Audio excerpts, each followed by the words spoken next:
Бұл жерде отклонение жасауға болмайды, қателік жасауға.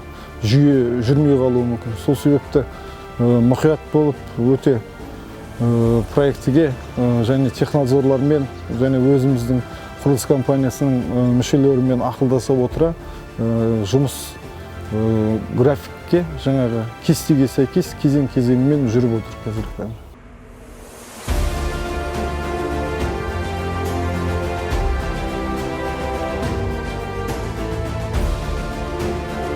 Бұл жұмыстар қазан айына дейін жалғасын табады, және де тұтынушылар жұмыстар жүргізу уақытында ыңғайсыздық тудырмаймыз тұтынушыларға, барлығында су болады.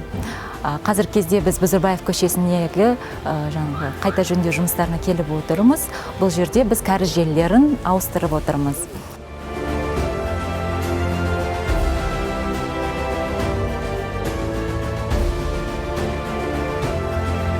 Кәріз жүйесі жаңадан тартылып жатыр. Мынау Бұзырбаева нөмір 19 үйден бастап төмен қарай Черкасский обороны деген көшеміз бар. Сол екі орта барлығы 1 километр 770 метрді құрайды. Трубаның қазіргі жүргізіліп жатқан диаметрі 315 миллиметрлік.